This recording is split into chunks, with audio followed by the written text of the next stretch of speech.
हरा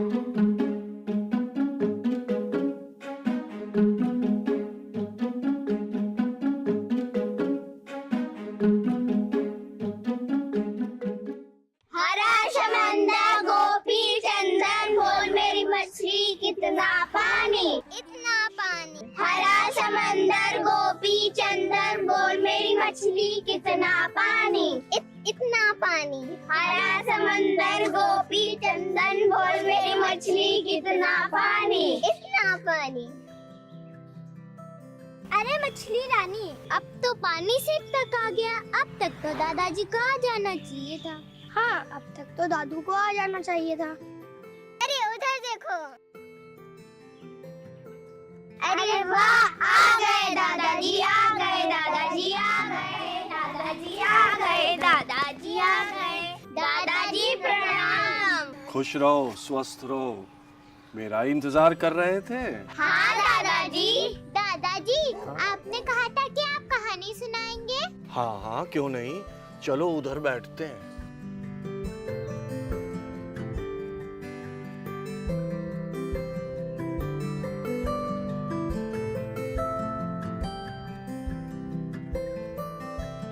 दादाजी, आज कौन सी कहानी सुना रहे हैं आप? अरे सब्र करो, सब्र करो। आज की कहानी सुननी है तो हो जाओ तैयार। आज की कहानी का नाम है बोलने वाली मान। मान क्या होता है? अरे देखो, ये देखो, ऐसी होती है मान। मान नहीं देखी तुमने? इसमें शेर रहता है। रेनू, तुमने बिल्कुल ठीक कहा। कुछ जानवर मांद में रहते हैं, जैसे शेर, चीता, भालू, गीदड़, लोमड़ी। ये देखो, ऐसी होती है मांद। दादाजी, ये तो घर हुआ ना जानवरों का। जी हाँ, मांद यानी जानवरों का घर। इनके घर बोलते रहते हैं क्या दादाजी? अरे यही तो रहस्य है इस कहानी का। तो सुनना चाहोगे? बोलने वाली मान। जी हाँ दादाजी, सुनाइए बोलने वाली मान। एक बार की बात है, एक जंगल था। इसमें एक शेर रहता था। क्या आप जानते हो इस शेर का नाम क्या था? दादाजी, भला शेर का भी कोई नाम होता है क्या? अच्छा, तो आपका कहना है कि शेर का कोई नाम नहीं होता, तो इस शेर का कोई नाम रख ले। दादाजी, इस शेर का नाम रखेंगे शेरू। अरे तो मेरे डॉगी का नाम है। हाँ भाई, कुछ लोग अपने डॉगी को शेर की तरह मानते हैं, तो वो अपने डॉग का नाम शेरू रख लेते हैं। दादाजी, इस शेर का नाम होगा झुमरू। आपने जो नाम सुझाए हैं वो बहुत अच्छे हैं, पर इस कहानी के लेखक ने भी शेर का नाम रखा है। दादाजी, क्या है शेर का नाम? हाँ हाँ, बताइए बताइए, क्या है शेर का नाम? इस शेर का नाम है खरन खर। दादाजी, नाम तो बड़ा अटपटा है। ये शेर बहुत नखरे करता होगा दादाजी, इसीलिए इस शेर का नाम रख दिया खरन खर। हाँ, तो इस शेर का नाम है। खरन खर। हाँ, तो आगे बढ़ते हैं। खरन खर को बहुत भूख लगी थी और वो पूरे जंगल में घूम घूम कर आहार की खोज कर रहा था। दीदी, आहार मतलब? आहार यानी कि भोजन। जैसे आग को भूख लगती है, आप भोजन करते हैं, वैसे ही शेर को भी भूख लगती है। हमारी गाय को भी भूख लगती है। हाँ भाई, सभी को भूख लगती है, पशु पक्षी, छोटे बड़े जानवर, सभी को। तो कहानी को आगे बढ़ाते हैं। खरन खर को बहुत भूख लगी थी। आज उसे एक चूहा भी हाथ नहीं लगा था। रात अंधेरी हो चुकी थी। तभी खरन खर को एक मांद दिखाई देती है और वो उस मांद में घुस जाता है। मांद में घुसने के बाद वो सोचता है कि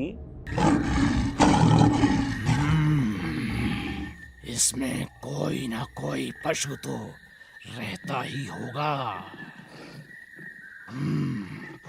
जब वो विश्राम करने के लिए इसमें घुसेगा, मैं उसे दबोच लूंगा। ये सोचकर खरन खर बांध में एक और छुपकर बैठ गया।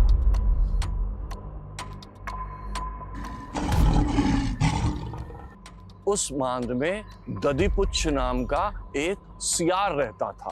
क्या दादाजी दबीपुच्छ? अरे दबीपुच्छ नहीं, दधीपुच्छ। दादाजी सियार का नाम फिर से बोलिए। सियार का नाम है दधीपुच्छ। दादाजी शेर ने दधीपुच्छ को मार दिया क्या? अरे सुनो तो सही आगे की कहानी। दधीपुच्छ अपनी मांद की ओर आ रहा था। उसे मांद के बाहर शेर के पैरों के निशान दिखाई दिए। तो बताओ बच्चों, दधीपुच्छ ने क्या किया होगा? क्या वह मांद के अंदर चला गया होगा या वह वापस चला गया होगा? दधीपुच्छ ने ध्यान से पैरों के निशान को देखा। शेर के पैरों के निशान अंदर जाने के तो थे, लेकिन बाहर आने के नहीं थे। दधीपुच्छ ने अपना माथा खुजलाया और सोचा,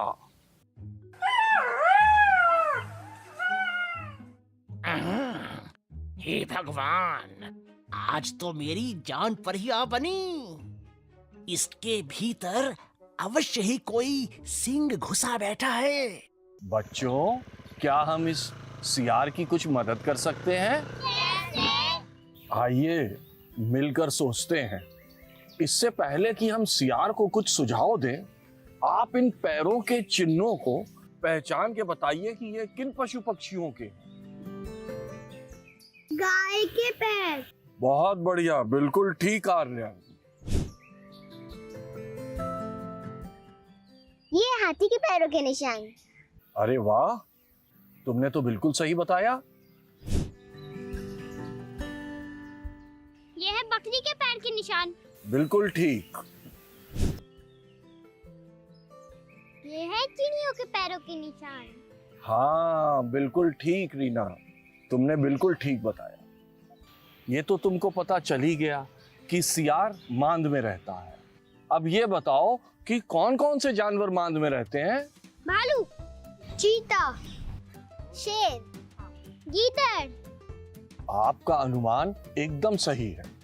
गुफा में रहते हैं भालू, चीता, शेर, गीदड़। तो ये बताइए दधीपुच्छ ने कैसे जाना कि मांद में खरनखर बैठा है? मांद के बाहर खरनखर के पैरों के निशान थे। ये निशान अंदर जाने के थे मगर बाहर आने के नहीं थे। बिल्कुल सही। तो अब ये बताओ कि हम सियार की क्या मदद कर सकते हैं? दादाजी, सियार अपने किसी दोस्त के घर भी तो जा सकता है। पर दादाजी, इससे कोई समस्या तो नहीं सुलझेगी ना? सियार को तो पता लगा नहीं होगा कि अंदर शेर बैठा है कि नहीं। चलो अब देखते हैं सियार ने आखिर क्या किया। उसने सोचा, बहुत सोचा, आखिर उसे एक उपाय सूझ ही गया। उसने मांद के द्वार पर आकर पुकारा,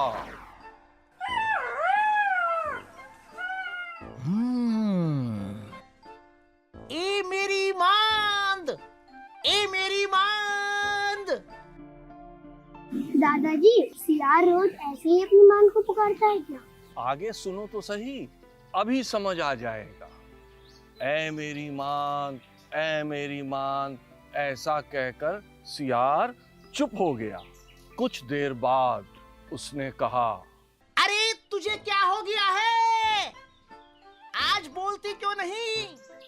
पहले तो जब मैं तुझे पुकारता था तू झट बोल पड़ती थी। क्या तू ये भूल गई कि मैंने तुझसे कहा था कि मैं जब भी बाहर से आऊंगा तब तुझे पुकारूंगा?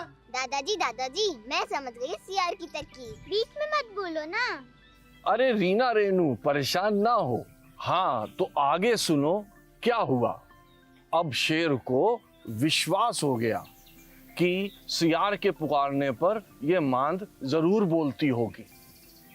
उसने सोचा, हाँ, आज मैं आ गया हूँ, इसलिए डर के मारे इसके मुंह से ध्वनि नहीं निकल रही है। बच्चों, शेर ने उत्तर कैसे दिया होगा? कुछ सोच सकते हैं आप? अरे मेरे शेर बच्चों, आपने बिल्कुल सही अनुमान लगाया। मांद में बैठा शेर जोर से दहाड़ा। शेर की दहाड़ से मांद गूंज उठी। आसपास के पशु पक्षी भी सहम गए और सियार वहां से ये कहते हुए चंपत हो गया। इस वन में रहते हुए मैं बूढ़ा हो गया, पर आज तक कभी किसी मांद को बोलते हुए नहीं सुना।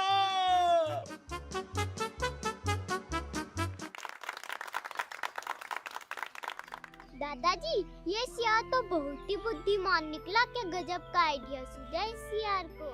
मुझे तो डर लग रहा था कहीं शेर सियार को खा ना जाए। हाँ, तो कहानी तो आपने सुनी। अब इस कहानी की गहराई में जाते हैं। इसके लिए हम कुछ प्रश्न करते हैं और उसके उत्तर खोजते हैं। पहला प्रश्न तो यही है कि अगर सियार मांद की तरफ जाते हुए शेर के पांव के निशानों को ना देखता तो क्या होता? सियार मांद के भीतर चला जाता और सिंह उसे मार डालता। बिल्कुल सही उत्तर। अब हम समान अर्थ वाले शब्दों की जोड़ियां बनाते हैं। मैं तुमको एक शब्द बोलूंगा, तुम उसके समान अर्थ का शब्द मुझे बताओगे। सिंह, शेर, मांद, गुफा, द्वार, दरवाजा, वन। जंगल। दादाजी, हम भी आपसे प्रश्न पूछ सकते हैं क्या? हाँ हाँ, क्यों नहीं। दादाजी, कोई ऐसा मुहावरा बताइए जो इस कहानी से जुड़ता हो। बताता हूँ। याद आया, इस कहानी से जुड़ता हुआ मुहावरा है अकल बढ़िया भैंस। अरे दादाजी, एकदम सही उत्तर दिया है आपने। आखिर दादा किसका हूँ? आप सबने मेरी परीक्षा ले ली, अब चलें घर। कल कौन सी कहानी सुनाने वाले हैं आप? बच्चों, कल आप हमें कहानी सुनाएंगे और हम सुनेंगे आप लोगों से कहानी।